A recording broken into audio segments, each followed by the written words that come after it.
नमस्कार दोस्तों। हम अलंकारों के बारे में जानकारी प्राप्त कर रहे थे। हमने अब तक जाना कि अलंकार किसे कहते हैं,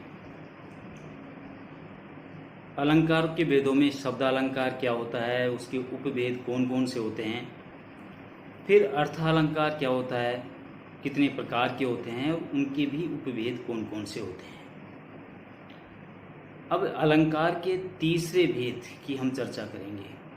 दोस्तों, मैं एक बात कहना चाहता हूँ कि पूरे अलंकारों को समझने के लिए आपको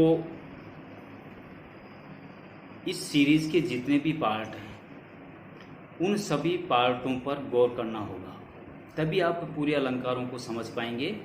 नहीं तो बीच बीच में कहीं शब्दालंकारों की चर्चा है तो कहीं अर्थालंकारों की, कहीं और इसके अलग जो अलग रूप हैं उनकी चर्चा आपको उनकी जानकारी मिल सकी है। इसलिए कोशिश ये करें कि इसके जितने भी पार्ट हैं उन सभी पार्टों को थोड़ा गहनता से देखें। मुझे विश्वास है कि आप अगर गौर करेंगे और अच्छे से देखेंगे तो निश्चित रूप से अलंकार आपको अच्छी तरह आ जाएंगे। इसी सीरीज में आज हम चर्चा करेंगे अलंकार के तीसरे भेद उभयालंकार की। पहला भेद हुआ शब्दालंकार, दूसरा भेद हुआ अर्थालंकार और तीसरा आज जो चर्चा कर रहे हैं वो है उभयालंकार। उभयालंकार वह अलंकार है जहाँ शब्द और अर्थ दोनों में चमत्कार पैदा करके काव्य की शोभा बढ़ाई जाती है। दोस्तों, शब्दालंकार में शब्द से ही चमत्कार उत्पन्न होता था, लेकिन उस शब्द के स्थान पर अगर कोई पर्यायवाची शब्द रख दिया जाता तो उसका चमत्कार खत्म हो जाता। अर्थालंकार में हमने जाना कि उस शब्द के अलावा उसका अगर कोई पर्यायवाची शब्द, उससे मिलता जुलता अगर कोई शब्द हम रख देते हैं तो निश्चित रूप से वह चमत्कार उत्पन्न करता है। और उभयालंकार में शब्द और अर्थ दोनों रखने से चमत्कार पैदा हो जाता है काव्य में, इसलिए इसे हम उभय अलंकार कहेंगे। अब उभय अलंकार कितने प्रकार के होते हैं हम उनकी चर्चा कर लेते हैं। उभय अलंकार 8 प्रकार के होते हैं। अब एक एक अलंकार के बारे में मैं आपको जानकारी दूंगा। सबसे पहले है दृष्टांत अलंकार। दृष्टांत शब्द का अर्थ है उदाहरण, जहां पर एक बात कहकर उससे मिलती जुलती दूसरी बात कही जाए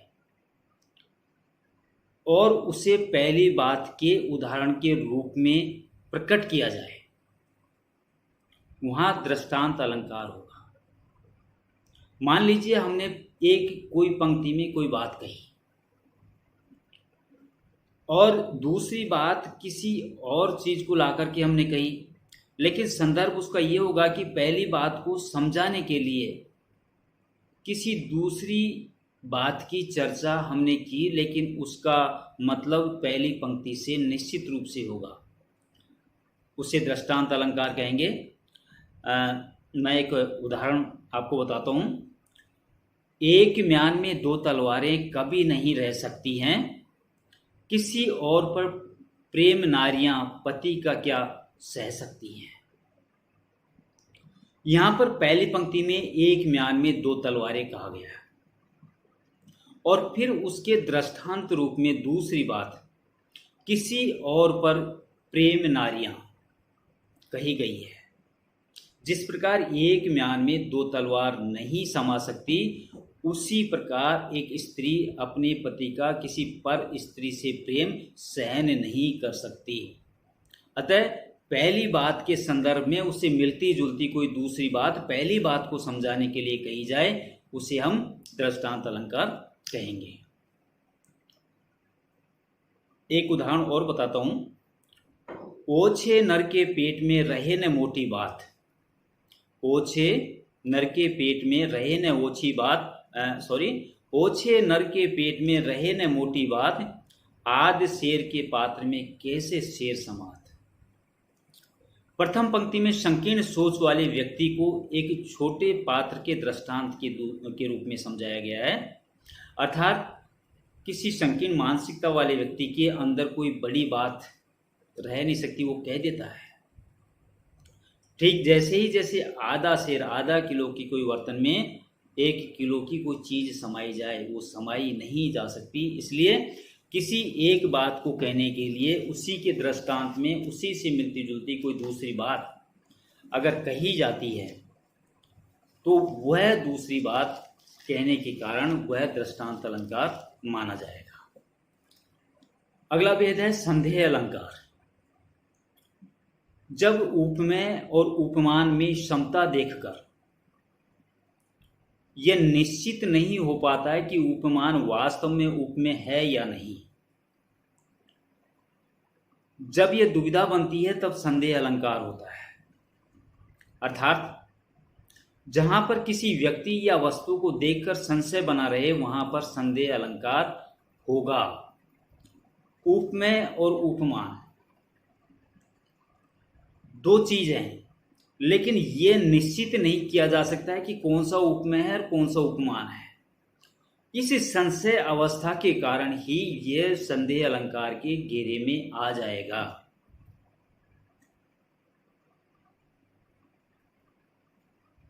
एक बार फिर समझाने का प्रयास करता हूं। 2 पंक्तियां हैं या 2 बातें हैं। अब एक बात तो मुख्य है और एक उससे मिलती जुलती है जिससे तुलना की गई है। अर्थात एक तो उपमेय है और एक उपमान है। लेकिन संदेह अलंकार में उपमेय और उपमान में ये निश्चित नहीं किया जा सकता है कि इसमें कौन सा उपमेय है कौन सा उपमान है, अर्थात किसकी तुलना किससे की जा रही है। ऐसी स्थिति में वो संदेह अलंकार होगा। एक उदाहरण के द्वारा मैं समझाता हूं। नारी बिच सारी है कि सारी बिच नारी है, नारी की सारी है कि सारी की नारी है। दृष्टांत चीर हरण द्रौपदी। जब उसका चीर हरण होता है तो सारी इतनी लंबी हो जाती है भगवान श्री कृष्ण के द्वारा द्रौपदी की रक्षा करने के कारण कि दुशासन खींचता खींचता थक जाता है। उस महासभा में बैठे हुए लोग ये सोचते हैं कि नारी बिच सारी कि सारी बिच नारी है, कि नारी के अंदर ही सारी है कि साड़ी के अंदर ही नारी है, या नारी की साड़ी की नारी है। तो यहां पर नारी के बीच में साड़ी है या साड़ी के बीच में नारी है, इसका निश्चय नहीं हो रहा। अतः ऐसी स्थिति में संदेह बना हुआ है, इसलिए हम इसे संदेह अलंकार कहेंगे। अगला है अतिशयोक्ति अलंकार। अतिशयोक्ति अलंकार की चर्चा हम पहले कर चुके हैं क्योंकि ये अर्थालंकार के अंदर आ चुका था। तो इससे संदेह अलंकार के बाद में हम चर्चा करेंगे प्रतीप अलंकार की। प्रतीप अलंकार, जब उपमान को उपमेय और उपमेय को उपमान बताकर उपमेय को ही श्रेष्ठ बताया जाए, अर्थात उपमेय के सामने उपमान का तिरस्कार किया जाए, वहां पर प्रतीप अलंकार होगा। सीधी भाषा में समझाऊं तो उपमेय और उपमान, एक की तुलना की जा रही है दूसरे से तुलना की जा रही है, लेकिन यहां पर उपमेय को जिसकी तुलना की जा रही है उसको जिससे तुलना की जा रही है उससे कहीं ज्यादा बढ़ा चढ़ा करके बताया जाए। उपमेय को उपमान से ज्यादा बढ़ा चढ़ा करके बताया जाए, वहां पर यह प्रतीप अलंकार माना जाएगा। जैसे आकाश में चमकता चंद्रमा उस सुंदरी के मुख के समान है।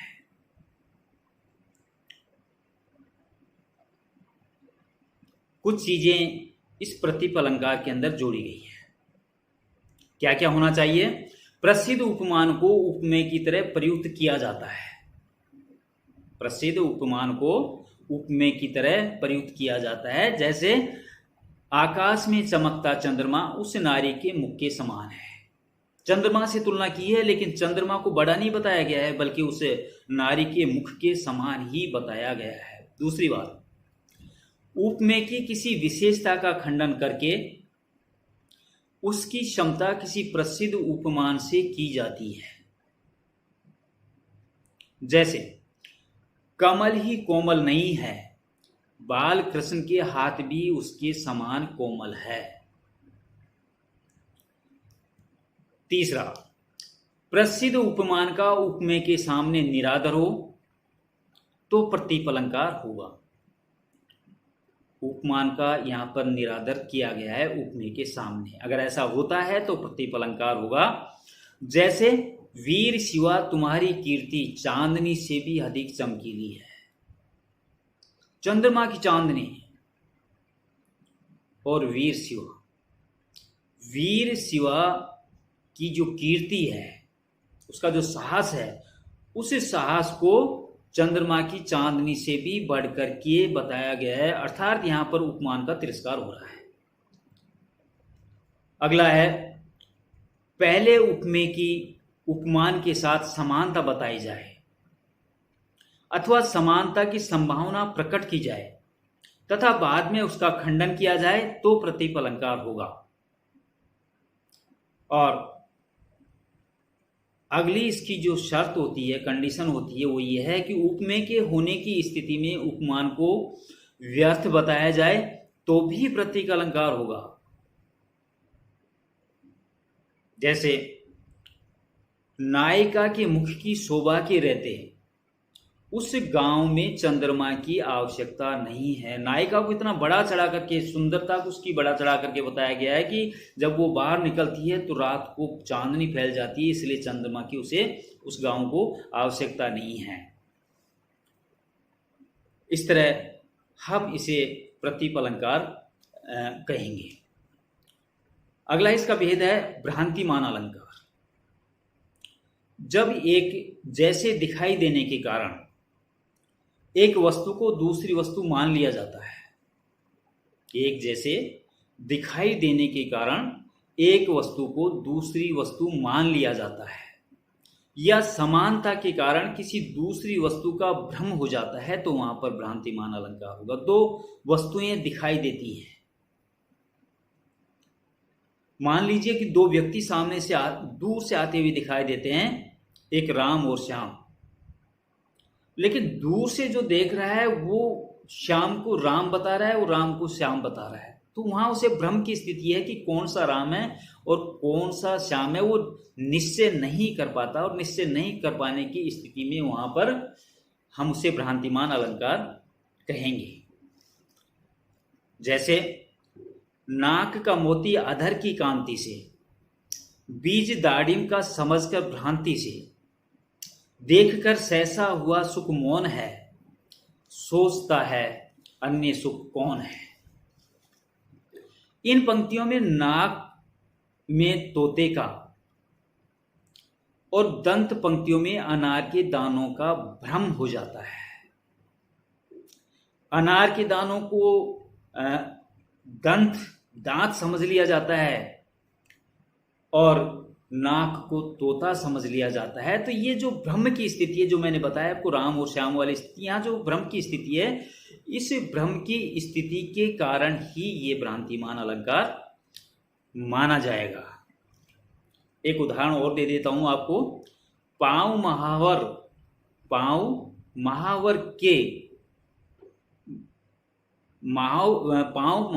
देखो, नाइन बैठी आए, पुनि पुनि जानी महावरी एडी मीडत जाए। एक नायिका अत्यंत सुंदरी है, उसको मेहंदी लगाने के लिए एक नाइन आती है, लेकिन उसकी एडियां इतनी ज्यादा लालिमा युक्त हैं कि उसे लगता है कि वो भ्रम की स्थिति में है कि ये महावर है या नायिका की एडी। तो ये जो भ्रम की स्थिति जहां पर उत्पन्न होती है, निश्चय नहीं कर पाता है मनुष्य, तो वहां हम भ्रांतिमान अलंकार मान सकते हैं, मानेंगे। अगला है विरोधाभास अलंकार। जहां बाहर से तो विरोध जान पड़े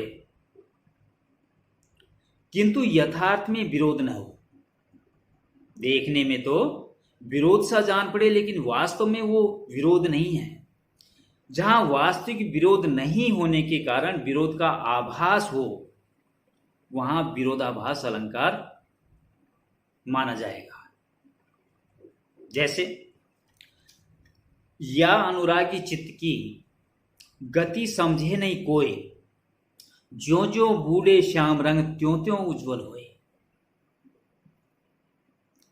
यहां पर रंग में डूबने की या रंग में डूबने पर भी उज्जवल होने में विरोध आभासित हो रहा है।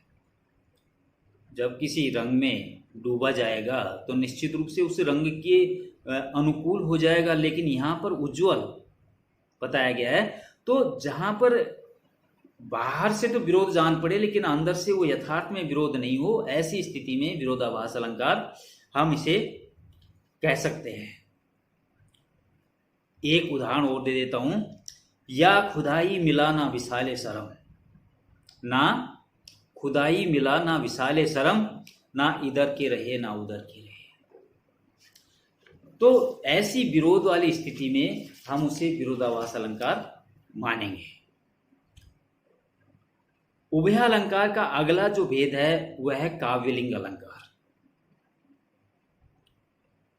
जहां पर किसी युक्ति से समर्पित की गई बात को काव्यलिंग अलंकार कहते हैं। अर्थात जहां पर किसी बात के समर्थन में कोई न कोई युक्ति या कारण जरूर दिया जाता है। पहले कोई बात कही जाती है और उस बात को पूरी करने के लिए, उसके उद्देश्य को पूरा करने के लिए उससे मिलती जुलती कोई दूसरी बात या कोई दूसरी युक्ति साथ में दी जाती है। ऐसी स्थिति में उसे काव्यलिंग अलंकार कहा जाएगा। जैसे, मेरी भव बाधा हरो राधा नागरी सोई, या तन की जाही परे श्याम हरित दुखी हुई। यहां प्रशंसा के समर्थन के कारण उसने दूसरे वाक्य में कहा गया है।